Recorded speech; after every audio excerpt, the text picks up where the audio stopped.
Gosh, I feel like we're changing every week. That's good. Yeah. That's good. Because if we're not changing, we're staying stagnant. If we're not being challenged and provoked, I'm going to get you to pull me down just a little bit. If we're not changing, we're stagnating. If we're not growing and being stretched, then there is not expansion. Okay, thank you, Lord. We are limiting God's expansion. We are, not Him, because He's always at work. And we are excited today to have a beautiful guest. Come on. You know, she's not guest. Why did I say that? Get up here, your families. Come on, sister. Loretta. Welcome, Loretta Mitchell.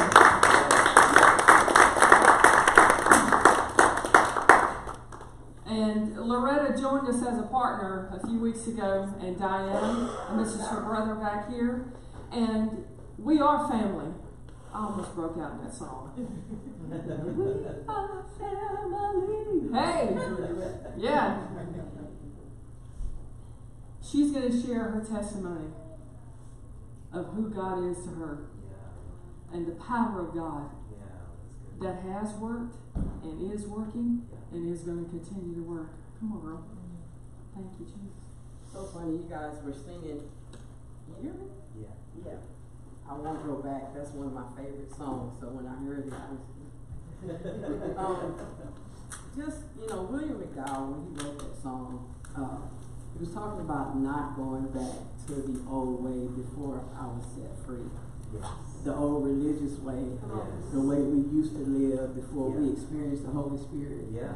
And I was telling Pastor Madge earlier when we were outside, I remember we grew up in church. Tony and our grandfather was a pastor, come from a long line of pastors and people that sing. So church is familiar to us. This is not new. But something was missing. So for 16, 17 years, till I was a teenager, something was missing. Went to church every Sunday, sat in the same seat, saw the same people, the same songs, but I didn't experience God. And I didn't start experiencing God until I started having experiences. Yeah, that's good. And that's usually when God introduces Himself to you, when you have experiences. And in my early 20s, about 22, I was home from college and I got sick.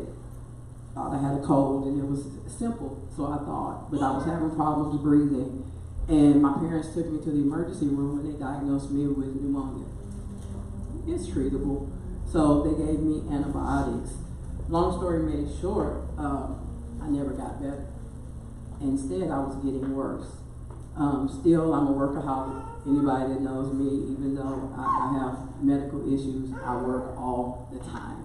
So that's kind of my demon. But I was still trying to work, but was sick. Ended up going back, and I had they thought I had congestive heart failure. And I remember the doctor told me, he said, you have so much fluid on your lungs, you should have drowned in your sleep. And me, still trying to go to work. They're trying to put me in the hospital, and I'm fighting tooth and nail. And that ended up being a long journey of a disease that they finally diagnosed as sarcoidosis. And if anybody knows the actor, comedian Bernie Mac, that's what he had. And that's what he passed away from. And so I went from being okay at 21 to having a disease that I couldn't pronounce and had never heard of, and there was no cure for it. Along with sarcoid comes different things. It can attack your body everywhere. I mean, it was in my eyes. It was in my skin. I lost all of my hair. I had lesions on my legs. So it was pretty bad. And I had a small son. I had a small son that I couldn't play with. That was a toddler, and I couldn't run around anymore. So at 22 years old, I had to face the fact that I was probably about to be disabled. And, at that age, you have to ask God why, because we're human. We're human. And so my question of the year, of the day, of the century was, God, but why? You know, I'm growing up in church and I'm doing all you, so I thought, I'm doing all you want me to do. So why? I don't understand why. And the amazing thing is, even though I went through so many things, God began to reveal himself to me throughout my sickness. One of the amazing things, you know, I watched doctors give my parents absolutely no hope. And they told my mom and my dad that they would bury me before I was 30. And by the way, I just turned 43 on the 30th. But they told my mom and my dad that they would bury me by 30. I've outlived both of my parents. I buried both of my parents. But during that, I remember laying in the hospital bed in the respiratory care unit, and I was tired of being in and out of ICU, and I was ready to give up. I was absolutely ready to give up, and my pastors at the time, they knew, and one thing I love about God is he doesn't leave you in this thing alone. He doesn't allow you to go through it alone, and even though he was there, he sent somebody physical, and they knew, and I know it was God because only God and I had that conversation. It was he and I that had that conversation that I was just tired. Take me home. And he said, I'm going to heal you. I'm going to heal you. And I've only heard the audible voice of God a few times. But that was one time I heard him. And I wanted to know why. But why are you going to heal me? I'm going through all of this. You know, we're bad as people about questioning God. But I'm bad at it. I'll question. But, you know, he's my dad. Yeah. Why not ask him? Yeah. If anybody has the answers, he has them. That's right. And so I asked him, and I remember him saying, laying in the hospital bed, I was laying there, and he said, because when I heal you, no man will steal my glory. Yeah. No man will steal my glory. And it's so amazing because doctors don't know. Sarcoid, I still have the diagnosis, but they say I'm in remission. I say I'm healed. They say they don't understand. I say I do. God did it. I lost all of my hair. My hair was as short as yours. Yeah, that's short. I lost all of my hair, and I was told my hair would never grow back. And so everything that doctors told me wouldn't happen, God said would. Yes. And the amazing thing about it is that I didn't give a doctor credit. And in the midst of giving God credit and giving God glory, in the midst of him bringing me out of all of that, my faith was strengthened. Yeah. I actually got to know Jehovah Rapha. Yeah. I actually understand. Yes. I understand. You know, it's amazing. We can't understand who God is if he doesn't do it for us. Yeah. You know, we struggle in trying to figure out the God. You don't know my Jehovah Rapha unless he's been Jehovah Rapha for you. Yeah. I can tell you all day. Yeah. I can tell you all day that he's a healer, that he's a deliverer, that he's your peace. But you've got to go through it for yourself. You know, Abraham is known as the father of faith, and Abraham had to go through something. Yeah. He couldn't just say, God, I'll sacrifice my son. Faith without works is dead. Yeah. He had to go and show God.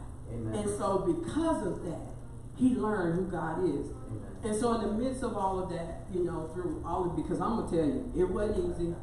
It wasn't easy. It was frustrating. It was stressful. But in all of that, God did it little by little, and the relationship built between us grew stronger and stronger and stronger. And no person on this earth can tell me that my God isn't real. Yeah. I've experienced it for myself. Amen. No matter where I am, Yes. he's always reached down deep. Yes. Because I've been in some stuff. Yeah. I've been in a lot of stuff. I'm probably going to be in a lot more because I'm human. But no person can tell me that my God didn't heal me. Amen. And that he's not real. Yeah. Even now, I'm a dialysis patient. Most of you may know that. We shared that. I do dialysis, and I get asked the question every week how it is I can get up and work a full-time 12-hour shift job and do dialysis 4 days a week. I promise you, it's not me. I promise you it's not me. And so, you know, Marvin Sapp says, we were listening to this on the way in here, he saw the best in me. when everyone around me could only see the worst. And who wouldn't have a friend like that? Yeah. That no matter how bad I mess up, there's nothing I can do that'll take his love from me. Yes. There's nothing that I can say that'll make him love me any less. Yes. That's right. He knows all of my garbage. That's right. He knows all the stuff I think before I think it. He knows what I did 20 years ago, 15 years ago, 40 years ago. He knows all of that. And yet, in spite of me, he still loves me. So my salvation was built through sickness and having to go through hospital after hospital after hospital. But now, he knew I was going to be a dialysis patient. He knew I was going to need to trust him even through this. So even in waiting for a kidney when other people, Deanna's worried all the time and crying all the time, I'm like, God got this. This is my year.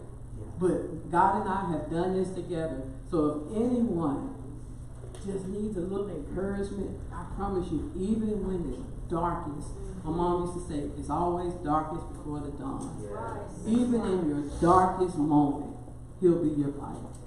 Even in your darkest moment. So be encouraged. That's good.